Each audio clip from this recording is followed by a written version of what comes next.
नमस्कार, मैं विभा उपाध्याय आप सभी दर्शकों का अन्नदाता कार्यक्रम में स्वागत करती हूं। किसान बेहद परिश्रमी होते हैं। वे खेतों में जी तोड़ मेहनत करते हैं, जो अनाज, फल और सब्जियां उगाते हैं। हमारे देश की अर्थव्यवस्था का लगभग समूचा भार इन्हीं के कंधों पर है। ऐसे ही भारतीय किसानों को खेती बाड़ी से जुड़ी हुई बहुत सी नई, रोचक और लाभकारी जानकारियां देने के लिए हर रोज सुबह हम आपके साथ होते हैं। तो चलिए, कार्यक्रम शुरू करने से पहले देखते हैं क्या है अन्नदाता के आज के कार्यक्रम में। परवल की फसल में किए जाने वाले जरूरी कार्य,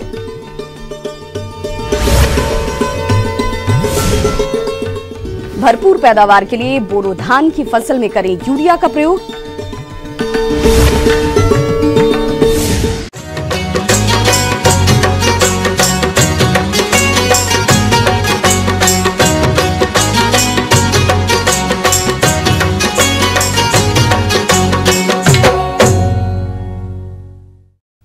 परवल की खेती हमारे राज्य के दियारा क्षेत्रों में बहुत से किसान भाइयों ने की है और अभी उनकी फसल पुष्पन से लेकर फलन की अवस्था पर है। और इस अवस्था पर फसल में सिंचाई के साथ साथ कीट रोगों की रोकथाम करना बेहद जरूरी होता है। इसलिए फसल में इन सभी कार्यों को आप कैसे करें, इस बारे में अपने सुझाव दे रहे हैं कृषि विज्ञान केंद्र मुजफ्फरपुर के कृषि विशेषज्ञ डॉक्टर रोहित मौर्य।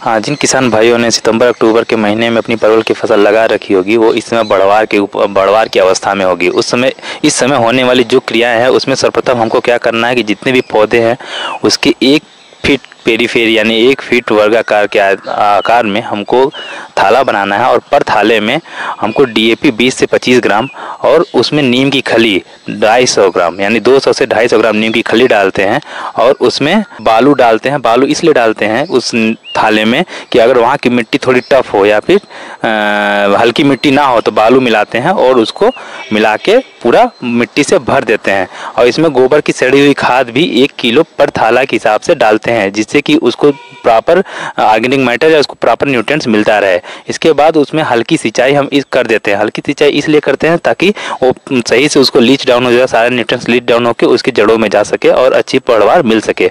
उसके बाद इसमें हम देखते हैं कि अगर घास के ऊपर घास निकल रहा है तो एक इंटरकल्चर ऑपरेशन यानी निकाई गुड़ाई कर देते हैं। ये निकाई गुड़ाई हम तब करते हैं जब इसमें सही से पानी की जो मात्रा है वो मतलब देखें कि थोड़ा बहुत ठीक हो चुका है, ये नहीं कि नमी ज्यादा है उसी में निकाई गुड़ाई करना शुरू कर दें। परवल के अच्छे विकास के लिए टपक सिंचाई में 1 से 2 लीटर पानी प्रतिदिन प्रत्येक पौधे के हिसाब से और परंपरागत सिंचाई के लिए 3 से 6 लीटर पानी प्रतिदिन प्रत्येक पौधे के हिसाब से पानी दें। परंपरागत सिंचाई की अपेक्षा सूक्ष्म सिंचाई के साथ बूंद बूंद सिंचाई से 18% तक उत्पादन वृद्धि तथा 40% तक पानी की बचत संभव है। और निकाई गुड़ाई करने के बाद इसमें एक काम और करते हैं जो हमारे इसमें आने वाले सबसे ज़्यादा प्रॉब्लम क्रिएट करती है, वो है लाल भृंग कीट, जिसको बोलते हैं रेड पंपकिन बीटल। जो रेड पंपकिन बीटल है, ये हमारे पौधों की जड़ों में भी हानिकारक होता है, जो लतर वर्गीय सब्जियां हैं, और इसके फल के लिए भी और इसके तनाव के लिए भी। तो इसको हमको कंट्रोल करने के लिए क्या करते हैं कि हम माइकोबिग्लूटानिल 1 ml या फिर 1 ml पर लीटर के पानी के हिसाब से डाल के इसका हम स्प्रे करते हैं। और दूसरा काम क्या करते हैं कि गोबर, वो भी गाय की गोबर का राख में केरोसिन ऑयल मिला के हम सुबह के टाइम में इस छिड़काव कर देते हैं पत्तियों पे, ताकि जो इसके वयस्क कीट हैं उसके पत्तियों को ना खाएं। और इसके नीचे जड़ों को अगर जो हानि पहुंचाते हैं, इसके जो शिशु होते हैं, उसको रोकने के लिए हम क्लोरोपाइरीफास का 20 किलोग्राम पर हेक्टेयर के हिसाब से सारे जड़ों के पास में हम एप्लीकेशन कर देते हैं पर थाले में, ताकि इसके जड़ों को वो हानि ना पहुंचाए। और अगर इसके वयस्क को रोकना है तो उसके लिए हम क्या करते हैं कि नाग एक दवा आती है जो साइपरमेथ्रिन और क्लोरोपाइरीफास का एक संयुक्त मिश्रण होता है, उसका 1 ml 1 लीटर पानी में डाल के हम स्प्रे कर देते हैं, जिससे इसको रोका जा सकता है और बचाव किया जा सकता है। इसमें हम ये जो नीम की खली इसलिए यूज करते हैं कि जो हमारे पौधों की जड़ों में निमेटोड्स लगते हैं, वो निमेटोड्स मोस्टली पुराने खेतों में लगते हैं, जो 1 या 2 साल से पुराने हो चुके होते हैं, उसी को हम लगातार प्रयोग करते हैं। उसको रोकने के लिए इसमें हम नीम की खली का उपयोग करते हैं। परवल में अलग अलग पौधों पर नर और मादा फूल उत्पन्न होते हैं। नर पुष्पों से फल नहीं बनते हैं, बल्कि वे मादा पुष्पों में परागन का कार्य करते हैं, जिसमें मादा पुष्पों से फल बनना संभव होता है। नर पुष्प बड़े और सफेद होते हैं, जबकि मादा पुष्प थोड़ा छोटा और सफेद होता है। इसके नीचे गर्भाशय जुड़ा रहता है, जो कुछ दिनों में परागण के बाद बढ़कर फल बन जाता है। इसलिए नर फूलों को तोड़कर मादा फूलों पर हाथ से परागण करना चाहिए, जिससे फल अधिक बनते हैं। किसान भाइयों को ये भी इसमें देखना है कि इस समय धीरे धीरे टेम्परेचर में बढ़ोतरी हो रही है, तो किसान भाई लगातार अपने खेतों में भ्रमण करते रहे और देखें कि जब टेम्परेचर इंक्रीज होने के साथ साथ उस खेतों में प्रॉपर नमी नहीं है, तो उसके हिसाब से हम उसमें पानी देते रहते हैं। तो इस समय टेम्परेचर बढ़ने के साथ साथ तो 7 से 8 दिन के अंतराल पे हम पानी दे सकते हैं, जिससे कि खेत में जो पौधे हैं उसकी अच्छी तरह से बढ़वार हो सके और अच्छी उपज किसानों को मिल सके, जिससे उनके उपज बढ़ने के साथ साथ उनके इनकम में भी वृद्धि हो सके। जब पौधों में नए कल्ले फूटने लगते हैं, तब मचान बनाने का काम शुरू कर देना चाहिए। परवल के 2 कतारों के बीच 2 मीटर चौड़ाई में 2 से 2 मीटर की दूरी खंभे गाड़ते हैं और बीच में इस प्रकार सुतली से बांधते हैं कि मचान के रूप में बन जाए। प्रत्येक कतार के साथ 50 सेंटीमीटर खाली स्थान रास्ता छोड़ना चाहिए, ताकि दवा का छिड़काव, निकाय, गुड़ाई, सिंचाई तथा फलों की तुड़ाई आदि कृषि क्रियाओं को आसानी पूर्वक किया जा सके। लताओं को मचान पर सुतली के सहारे चढ़ाना चाहिए। मचान मजबूत बनाना चाहिए, ताकि वर्षा ऋतु में गिरने न पाए। परवल की खेती में एक और इंसेक्ट लगता है, जिसको हम फ्रूट फ्लाई या फिर फल मक्खी बोलते हैं। फल मक्खी हमारे फलों को डैमेज करती है, उस फलों को छेद करके घुस जाती है और फल को डिस्ट्रॉय कर देती है। तो उसको रोकने के लिए हमको डाइमेथोएट 1 ml 3 लीटर पानी में मिला के हम स्प्रे करते हैं, जिससे कि फल मक्खी को रोका जा सके। किसान भाइयों, अभी तक आपने खेती से जुड़ी हुई बहुत सारी उपयोगी जानकारियां देखी। अब लेते हैं एक छोटा सा ब्रेक, जल्द लौटेंगे और कार्यक्रम में आगे भी है खेती बाड़ी से जुड़ी हुई बेहद। अपने प्रदेश में बहुत से किसान बोरो धान की खेती करते हैं और इससे अच्छा उत्पादन प्राप्त करने के लिए धान की उन्नत किस्मों की बुआई कर रहे हैं। खेतों को यूं ही छोड़ देते हैं, लेकिन किसान भाइयों, केवल उन्नत किस्मों से अच्छा उत्पादन नहीं मिलता, बल्कि इसके लिए फसल में यूरिया का प्रयोग फसल की मांग के अनुसार भी करना पड़ता है। तो धान की फसल में यूरिया का प्रयोग किस प्रकार से करें, इस बारे में जानकारी दे रहे हैं बिहार कृषि महाविद्यालय सबौर जिला भागलपुर के doctor Mayank Ghosh.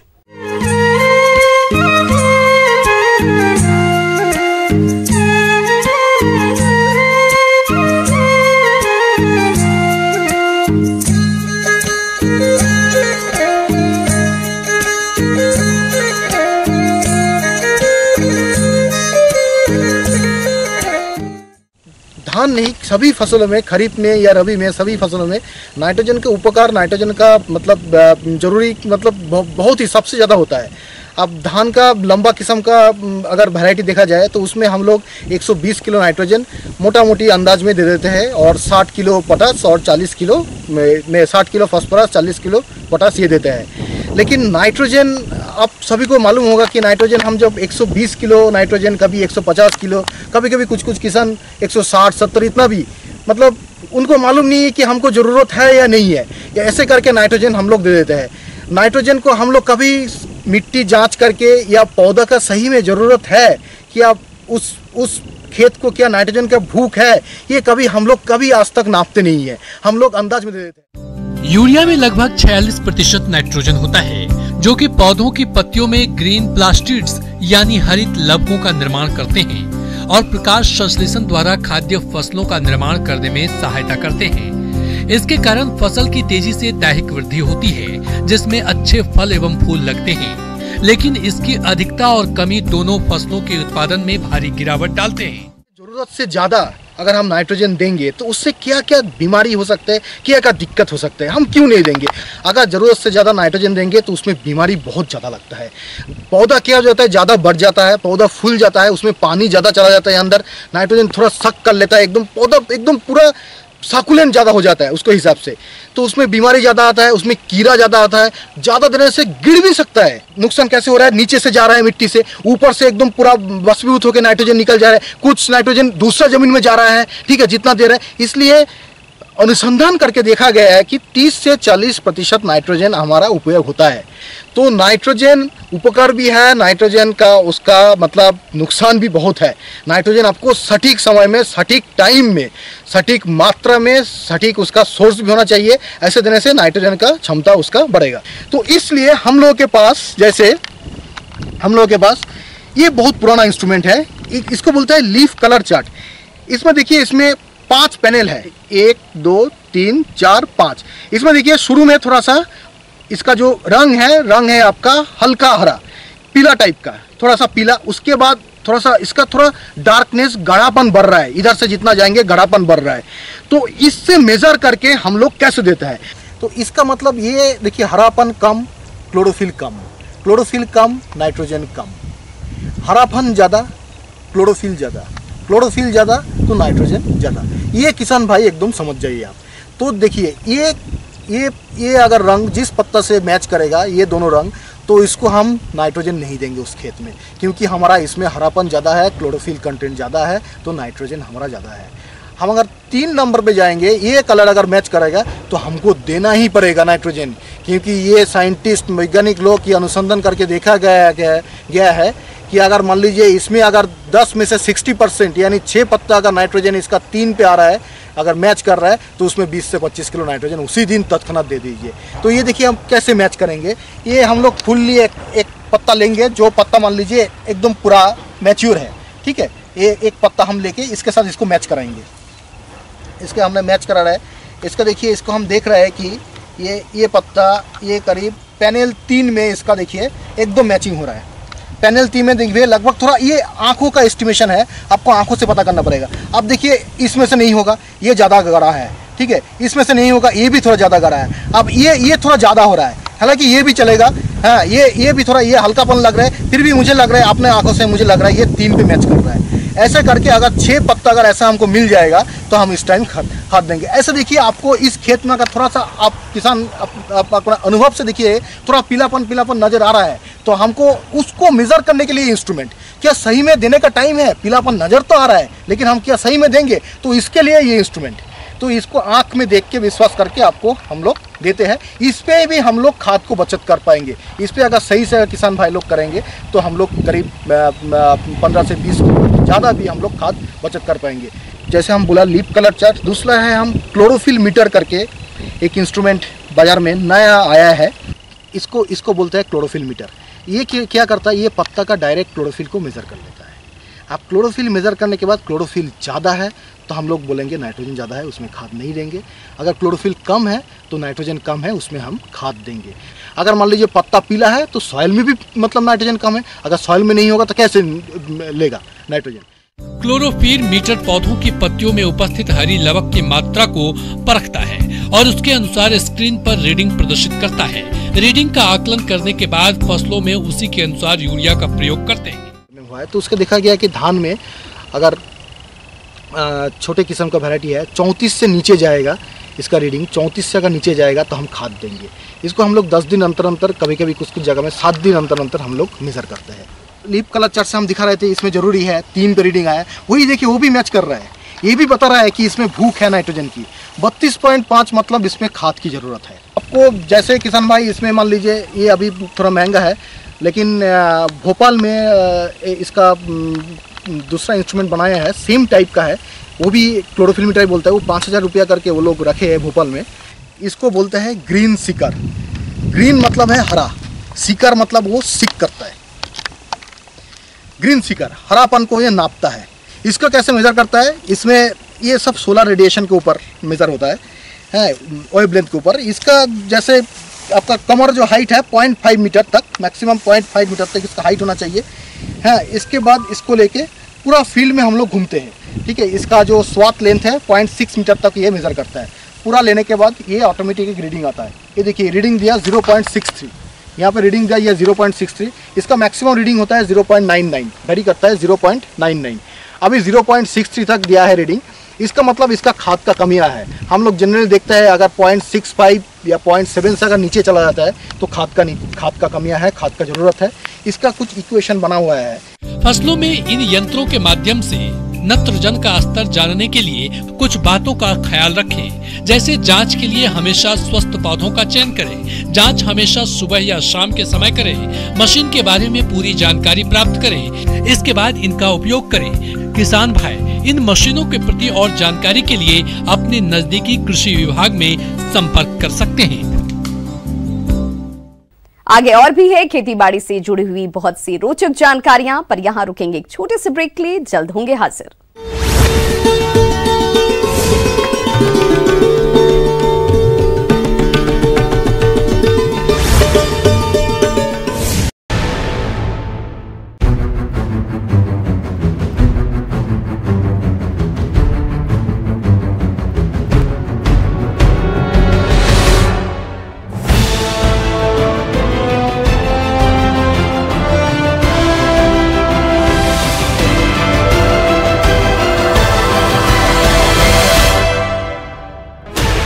Sixteen channels, 15 languages, 26 states, 1,200 plus reporters, 66.9 crore viewers. India's largest news network, News 18 Network.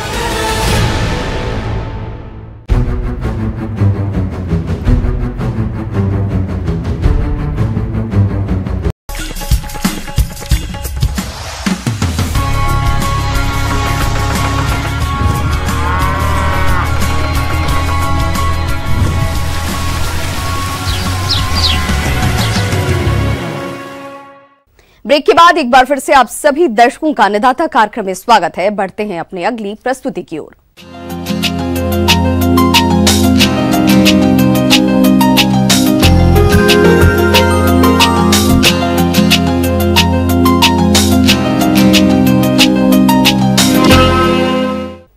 आम के बागों में इस समय बौर से फल विकसित हो रहे हैं। ऐसे में फल और फूलों का झड़ना आम तौर पर देखा जाता है, जो कि पानी की कमी, कीट व्याधियों पर प्रकोप और पोषक तत्वों के असंतुलन के कारण होता है। इसलिए आम के बागों की विशेष देखरेख करना बेहद जरूरी है। तो चलिए इसके बारे में जानते हैं जिला मधुबनी के कृषि विशेषज्ञ संजीव कुमार झा से।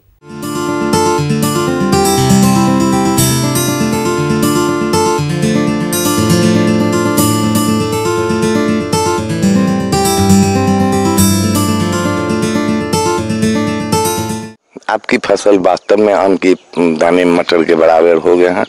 यह ऐसी परिस्थिति है कि आंधी के थपेड़ों से, गर्म हवा से आपकी फसल के नुकसान होने का समय होता है। किसान बंधु, अभी थोड़ी बारिश हुई है, भूमि में नमी है। आप नमी संरक्षित करने का उपाय निश्चित रूप से करेंगे। पौधे पे आपके आम के पेड़ के जहां 12 बजे दिन में छाया गिरती हो, जिसे हम कैनोपी कहते हैं, उसके 1 मीटर भीतर गोलाकार व्यास में आप निश्चित रूप से 50 सेंटीमीटर चौड़ा और 1 मीटर गहरा आप एक नाला खुदाई कर लें, मिट्टी बाहर की ओर रख दें। इसमें हमेशा जल संरक्षण करने की कोई उपाय करें। सिंचाई की व्यवस्था हो तो नमी बिल्कुल उसके जड़ के आसपास संरक्षित रखेंगे। आम का गुजिया कीट, ये सफेद रंग का चपटे आकार का कीड़ा आम की बौर तथा पत्तियों का रस चूसता है। फलस्वरूप पत्तियां तथा बौर सूख जाते हैं। इनकी मादा गर्मी के दिनों माह जून में पेड़ से उतरकर जमीन के अंदर लगभग 15 सेंटीमीटर गहराई में अंडे देती है। इन अंडों से दिसंबर जनवरी में बच्चे निकलते हैं और 2-3 दिन बाद ये पेड़ पर चढ़ना प्रारंभ कर देते हैं और फूल एवं फल का रस चूसना प्रारंभ कर देते हैं। कि एक कीट जो पेड़ पे चढ़ती है, जिसे दहिया कहते हैं, वह उसकी डंठल से चिपक कर उसके डंठल को कमजोर करती है, जिसके कारण वहाँ एक रस भी स्राव करती है, जिसके कारण वहाँ एक काले रंग की फफूंद पनप जाती है। आपकी फसल की नुकसान होगी। इसे रोकने के लिए सबसे अच्छी उपाय तो दिसंबर में होती है कि आप उसके जड़ों की तमाई करके वहाँ दबा दें।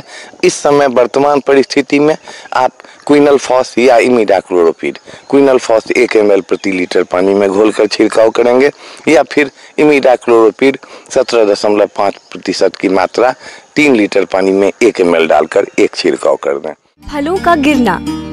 आम के पौधों से फूल एवं फलों का गिरना एक प्राकृतिक प्रक्रिया है।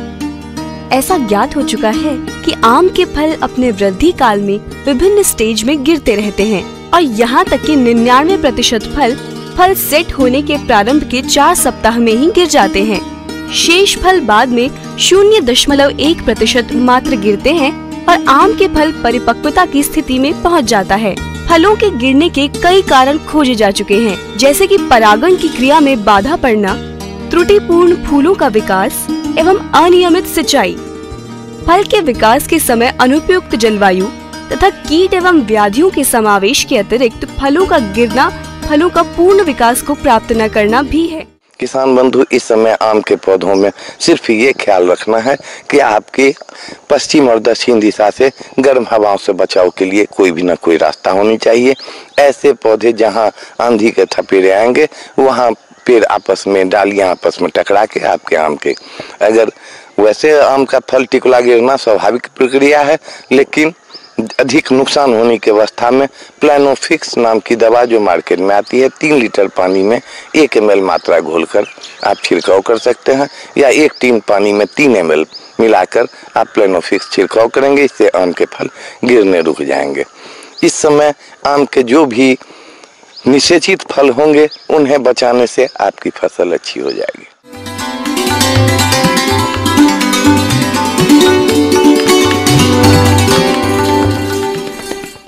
अन्नदाता हेल्पलाइन निशुल्क फोन संपर्क सेवा के माध्यम से आपके द्वारा पूछे गए प्रश्नों में से 1 या 2 महत्वपूर्ण प्रश्न को हम अपने कार्यक्रम में शामिल करते हैं और इसी के तहत आज का चयनित प्रश्न और उसका जवाब इस प्रकार है।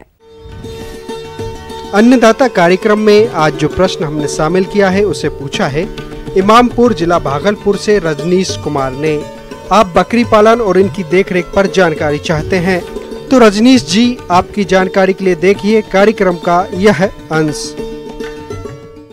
बकरी पालन बहुत ही जो प्रधानमंत्री जी का जो एक सपना है कि 2022 में किसानों की आमदनी दुगना करेंगे, उसमें बकरी पालन और मुर्गा पालन का एक पशुपालन में एक अहम योगदान हो सकता है। खास करके बकरी पालन जो है ये ग्रामीण युवक, ग्रामीण युवतियां, उसके लिए एक बहुत ही अच्छा व्यवसाय का साधन बन गया है। तो इसको सबसे पहले मैं जो बता रहा हूं कि इस बिहार राज्य में सबसे उन्नत नस्ल है अपने घर का एक ब्लैक बंगाल, दूसरा अपने राज्य के लिए सूटेबल है एक बारबरी है, सिरोही है, बीटल है। ये 4 नस्ल बिहार राज्य में बिहार के जलवायु के लिए सूटेबल है। तो इसके रखने के लिए, इसके रख रखाव के लिए, एक बकरी के लिए, एक वयस्क बकरी रखने के लिए मुझे 3 से 4 स्क्वायर फीट की जरूरत होती है। और आवास में मैं बताया कि आवास इसको बकरियां जमीन पे बैठना पसंद नहीं करती है। बकरियां सबसे ज्यादा किसान भाई डरती है तो पानी से, उसको नमी वाला जगह एकदम पसंद नहीं होता। आप जो रूम है बैठने के लिए बांस की फट्टी 1 फीट जमीन से ऊपर बना दीजिए, उस पर बैठती है। दूसरा बकरी को खिलाने का ये है कि बकरियां कभी भी आप सामने में टब रख दीजिएगा तो उसका घास नहीं खाएगा। आप जो घास या पत्ता हो तो उसको पेड़ में बांध दीजिए, या तो एक लकड़ी का या लोहे का बना लीजिए, तो उसी में लटका के दीजिए। तो बकरी की नेचर है कि वो खींच खींच के खाती है। पत्ता में कटहल, गुल्लड़, पीपल, बरगद, सबसे ज्यादा बकरियां कटहल और गुल्लड़ की पत्तियां पसंद करती है। घास जैसे बरसीम हुआ, नेपियर हुआ, लोबिया हुआ, ये कोई भी घास आप दे सकते हैं जो आपको पसंद, दूब घास हुआ, तो ये सब घास दे सकते हैं। तो इन सब बात पे आप उसको पालन कर सकते हैं। और इसको दाना, बकरियां को कम से कम 4 से 5 घंटा आप चराइए। दाना कम से कम 100 ग्राम से लेके 250 ग्राम प्रतिदिन दाना दीजिए इसको खाने के लिए। चरने के बाद शाम में इसको 250 ग्राम से 100 ग्राम से 250 ग्राम प्रतिदिन दाना दीजिए। उसके बाद ये 4 से 6 महीने में एक कीड़े की, पेट के कीड़े की दवाई दे दीजिए। बकरियां में 2 गंभीर बीमारी होती है किसान भाई, इसमें 2 बीमारी में एक पीपीआर होता है।